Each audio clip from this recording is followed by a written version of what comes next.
아주 좋습니다. 보기에. 기도하시겠습니다. 하나님, 이 시간 하나님 말씀을 대언하고자 합니다. 반듯하게 잘 전할 수 있도록 도와주시옵소서. 예수님의 이름으로 기도드렸습니다. 아멘. 히브리어 단어 중에 고엘이란 단어가 있습니다. 이 말은 친척이라는 뜻입니다. 이 말 속에는 어떤 문제가 발생했을 때 가까운 가족이나 친척이 그 문제를 대신 해결해 준다라는 의미가 있습니다. 예를 들면 이런 것입니다. 레위기 25장 47절에서 55절 말씀을 보면 형제 중에 빚을 진 형제가 있어요. 그럴 때 친척이 나서서 혹은 가족이 나서서 그 빚을 대신 갚아준다는 내용입니다. 그래서 그를 종의 굴레에서부터 해방시켜 주어야 한다는 말씀이 바로 그런 경우입니다. 그런데 민수기 35장 19절 말씀을 보면요, 고엘의 다른 형태를 볼 수가 있습니다. 만약 친척 중에, 여러분 보십시오. 만약 친척 중에 죽임을 당하게 되면, 누가 죽었어요. 그러면 살해를 당한 것이죠. 그러면 가까운 친척이 대신 복수해 줘야 된다는 말씀이 있습니다. 그러니까 눈에는 눈, 이에는 이. 이렇게 하겠다. 동해보복이라고 하나요? 그렇게 하라는 말씀입니다. 그러니까 이렇게 고엘이 또한 사용되어진 것입니다. 우린 보십시오. 양면의 이 말씀을 어떻게 이해해야 할까요? 성경 말씀에 따라 가족이나 친척이 빚을 졌을 때 대신 갚아주라. 또 가족이나 친척이 누군가에게 해코지를 당했을 때 복수해줘라. 이렇게 말씀하고 있으니까 우리가 그렇게 해야 할까요? 그렇지 않다. 꼭 그런 것은 아니다라는 것을 우린 잘 압니다. 성경을 읽을 때 문자 그대로 읽어야 할 말씀이 있고요. 그래서는 아니 될 말씀이 있습니다. 그런 것을 어떻게 구별하죠? 그거 어떻게 구별하죠? 문자 그대로 읽어야 될 말씀과 그게 아닌 그 말씀 우리가 어떻게 구별하죠? 무엇을 기준으로 구분하죠? 사실 이 부분은 말입니다. 이런 부분은 그리 많지 않습니다. 정말 어려운 부분들은 저 같은 사람, 또 목사님도 여러 분 계신데 이런 분들이나 신학자에게 부연 설명을 또 들어야 되겠지만 사실 그런 부분들은 거의 없습니다. 정말로 많지 않습니다. 그래서 예수 그리스도 안에서 우리가 말씀을 묵상만 하면 웬만하면 다 이해가 되고 해결이 됩니다. 그럼에도 불구하고 자꾸 자연스럽지 않게 성경을 읽고요. 또 예수님을 의도적으로 배제하여서 성경을 자꾸 묵상하니까 여호와 증인 아시죠?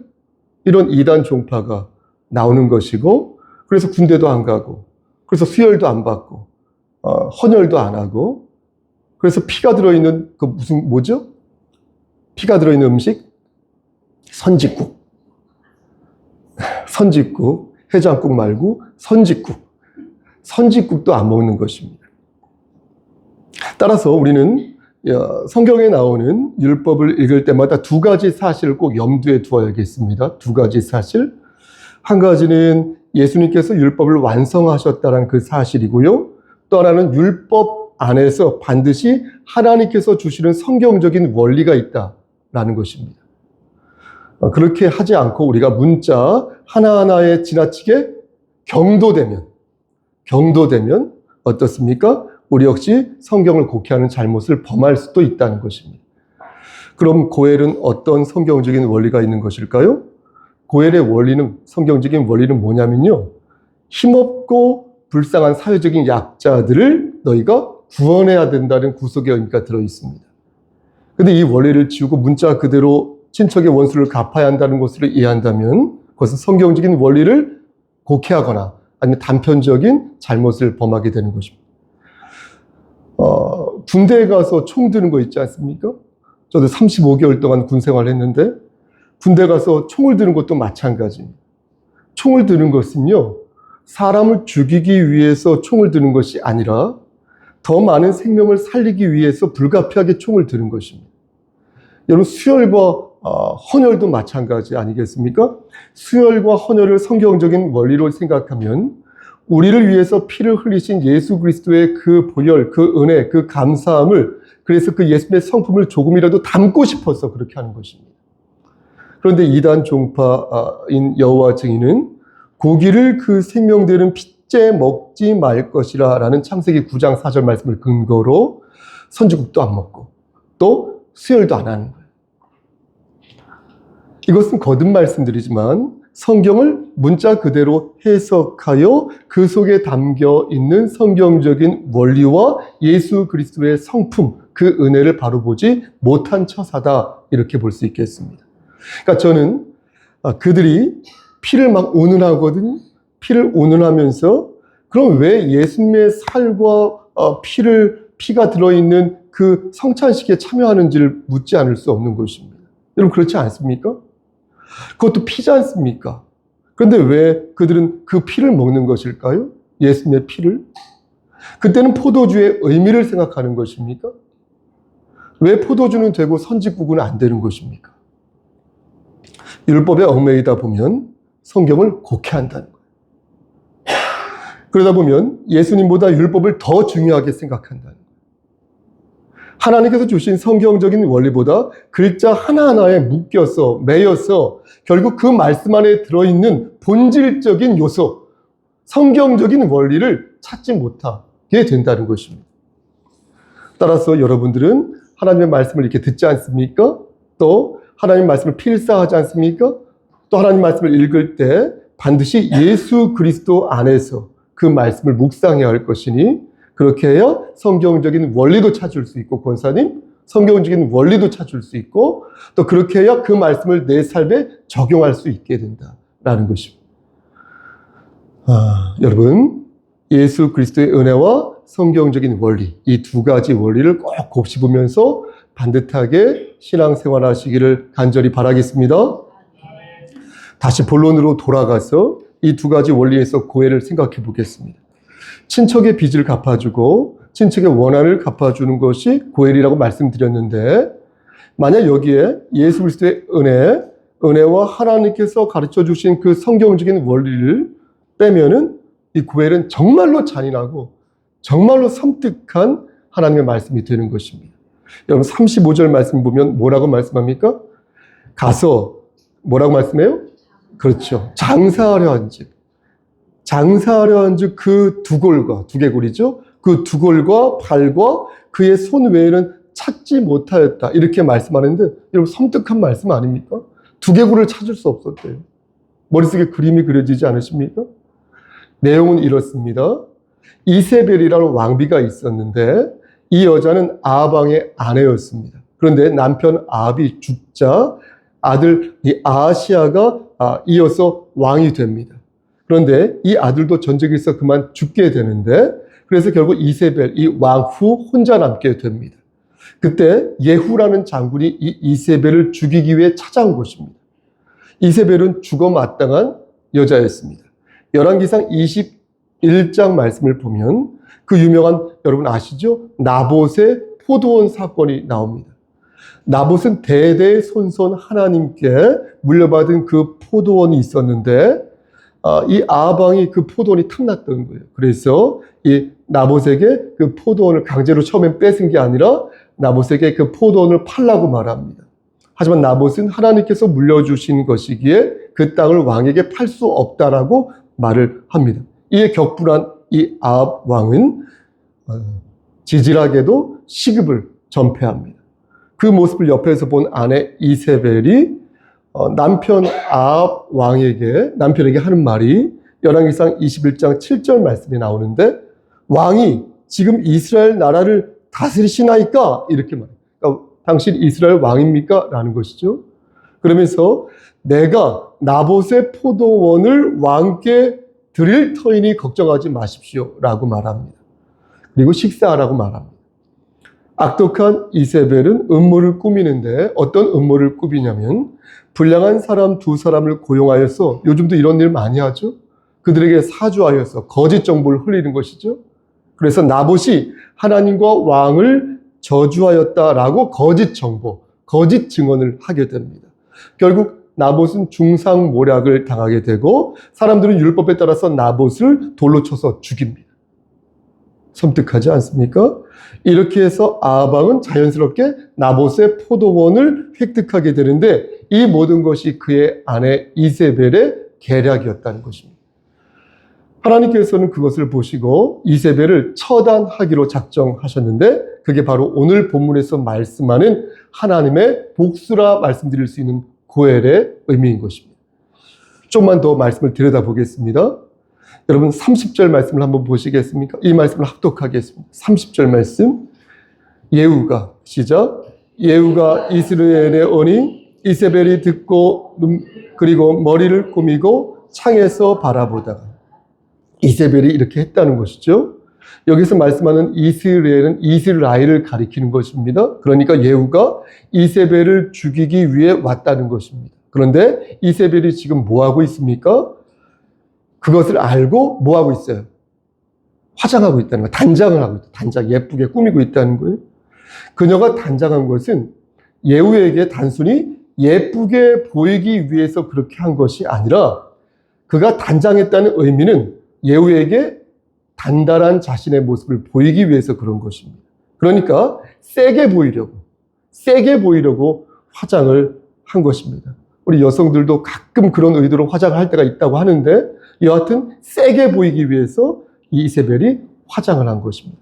어떻게 그것을 알 수 있냐면 여러분 31절 말씀을 보면 알 수 있는데요. 이 말씀도 합독하겠습니다. 예후가 시작. 예후가 문에 들어오매 이르되 주인을 죽인 너 시므리여 평안하냐. 이런 말씀을 가만히 한번 보십시오. 말씀을 가만히 보면 이세벨 왕후가 예후의 이름을 분명히 알고 있었거든요. 그런데 예후를 예후라 부르지 않고 뭐라고 부르고 있습니까? 시므리라고 부르고 있는 것을 보게 됩니다. 왜 이세벨은 예후를 예후라 부르지 않고 시므리라 불렀을까요? 그 이유는 시므리가 쿠데타를 일으키고 7일 동안 왕이 된 사람이거든요. 그런데 지금 이세벨은 그 이름을 들먹거리면서 예후를 비꼬고 있는 것입니다. 조롱하고 있는 것입니다. 그러니까 시므리가 고작 7일 동안 왕이 되었던 것처럼 너도 시므리처럼 곧 진압되고 말 것이다 라고 비웃고 있는 것입니다. 그래서 예후를 예후라 부르지 않고 시므리라고 부른 것입니다.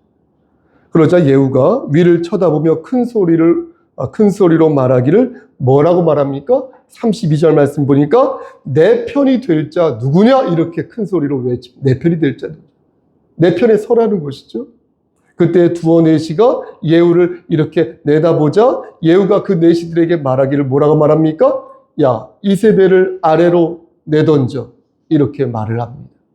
거기가 꽤 높은 성이었는데 지금 예후는 내시에게 이세벨을 아래로 던져서 죽여라고 말하고 있는 것입니다. 내 편이 되라는 것이죠. 그러자 내시들이 여러분 어떻게 하였습니까? 대세가 이미 기울었다는 사실을 알게 되고 그들은 이세벨을 밖에다가 집어 던졌어요. 그리고 이에 그 피가 담과 말에게 튀면서 처참하게 이세벨은 죽고 말았습니다. 그런데 거기에 그치지 않고 예후는 어떻게? 전차로 이세벨의 시체를 짓밟고 맙니다. 여러분 33절 하반절 말씀을 보시겠습니까? 거기를 보면 예후가 그의 시체를 밟았다라고 말씀합니다. 그런데 얼마나 세게 밟았는지 35절 말씀 보니까 우리가 합독했는데 35절 말씀 보니까 두 골, 그러니까 두개골과 발과 그의 손 외에는 찾지 못하였다. 이렇게 말씀하고 있는 것입니다. 여러분 정말 이세벨의 비참한 최후 아닙니까? 그런데 예후가 나중에 생각해 본 거예요. 생각해 보니까 그래도 이세벨이 명색의 공주였고 또 나라의 왕후였는데 최소한 장사는 지내주어야 되지 않겠는가라고 생각하여서 이 예후가 시신을 가져오라고 말한 것입니다. 그런데 이미 그 몸이 산산조각이 나서 시신을 제대로 찾을 수가 없었다는 것입니다. 참으로 비참한 말로였던 것입니다. 이것이 오늘 본문의 전말이 되겠습니다. 말씀 마치겠습니다. 자, 그렇다면 오늘 이 본문이 우리에게 주는 메시지가 무엇이겠습니까? 이세벨이 죽은 때가 지금으로부터 약 2860년 정도 전의 일이라고 하는데 이 오래된 말씀이 지금 우리에게 주는 가르침이 무엇이겠습니까? 하나님께서는 왜 이 말씀을 성경으로 남겨두셔서 저로 하여금 여러분들에게 이 말씀을 전하게 하셨을까요? 우리에게 지금 들려주시고자 하는 메시지가 무엇이겠습니까? 앞에서도 말씀드렸지만 하나님께서는 오늘 말씀에서 우리가 하나의 성경적인 원리를 깨닫기를 원하신다는 것입니다. 그 원리를 깨닫지 않고 오늘 말씀의 줄거리만 여러분들이 흥미롭게 생각한다면 우리는 하나님의 음성을 이 말씀 안에서 찾을 수 없게 될 것입니다. 여러분, 그렇다면 그 원리가 무엇입니까? 그것은 바로 불의를 행한 자 반드시 징벌을 받는다는 것입니다. 하나님은 자비로우신 분이시지만 동시에 공의로운 분이시다. 하나님은 선하신 분이시며 악을 미워하시는 분이시다. 하나님을 믿는 자가 불의를 행하면 하나님은 반드시 그를 징벌하신다. 그가 하나님을 믿든 믿지 않든 간에 약자를 괴롭히고 부당한 짓을 골라며 툭하면 사기치고 하나님께 영광을 가리는 자, 사특한 계획과 교활한 음모를 꾀하는 자는 반드시 하나님께서 그 책임을 물으신다. 이것이 바로 오늘 말씀이 우리에게 들려주시는 성경적인 원리라 하겠습니다.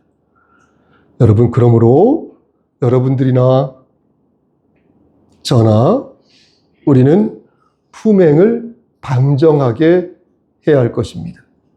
불의와 타협해서는 아니 될 것이고 다른 사람을 험담해서도 아니 될 것입니다. 부당한 방법으로 이웃의 재물을 탈취해서도 아니 될 것이고 그렇게 노략질해서도 아니 될 것입니다. 사기쳐서도 안 될 것입니다. 만약 그렇게 하면 하나님께서는 우리가 그렇게 하면 하나님께서는 우리를 멸하신다. 복수하신다. 그러한 성경적인 원리를 이해해야 할 것입니다. 사랑하는 우리 송석계 성도 여러분, 우리는 그리스도인이 왜 착하게 살아야 하는지를 잘 알고 있습니다. 왜 선하게 살아야 할까? 왜 거짓말 안 하고? 왜 타의 모범이 되어야 할까? 말도 잘하고 행동도 왜 잘해야 할까? 세상 사람들은 그 이유를 도덕과 양심과 상식에서 찾습니다. 하지만 우리는 성경에서 그 이유를 그리고 그 의미를 찾습니다. 하나님께서 그렇게 살아야 한다고 우리에게 명령하셨기 때문에 우리 그렇게 살아야 된다는 거예요. 다른 거 없어요. 그렇게 살고 싶지 않은데요. 제 컨디션이 안 좋아서 그런 거 없어요. 하나님께서 시키신 것은 무조건 지켜야 합니다. 사랑하는 성도 여러분, 그러므로 선한 데는 지혜롭고 악한 데는 미련해야 한다는 하나님의 명령을, 성경 말씀을 기억하십시오. 하나님을 섬기는 것과 동시에 우리의 삶을 아름답게 가꾸고 반듯하게 세우는 것이 그리스도인의 책임이라는 사실을 여러분 꼭 기억하십시오. 겸손하면서 당당하시고 성숙하면서 동시에 열정적인, 좀 멋있지 않습니까? 그런 그리스도인의 삶을 사십시오. 그래서 진정으로 머리가 되어서 이 험준한 삶 속에서 이기는 자가 되십시오. 혹시 여러분들을 지금 괴롭히는 아합과 이세벨, 그런 사람들이 있다면 아합과 이세벨은 하나님께서 적당한 때에 징벌하실 것이니 그러니 그들의 추악함을 본받지 마시고 그거 따라하지 마시고 닮지 마시고 오직 성령의 능력으로 날마다 소생하는 주님의 자녀가 되시기를. 여러분 준비되셨습니까? 우리 주 예수 그리스도인 받들어 간절히 축원합니다. 아멘. 기도하십니다. 하나님, 우리 주변에 아합과 이세벨이 몇몇 있는 것 같습니다. 하나님, 그리고 내 마음속에 아합과 이세벨이 몇 개 들어있는 것 같습니다. 하나님, 우리의 교만함을 용서하여 주시고 우리의 의지 없음, 나약함을 긍휼히 여겨주시사 우리가 하나님 말씀을 붙잡고 다시 일어설 수 있도록 은총 베풀어 주시옵소서. 모든 것을 하나님께 의탁할 수 있도록 은총 베풀어 주시옵소서. 예수님의 이름으로 기도드렸사옵나이다. 아멘.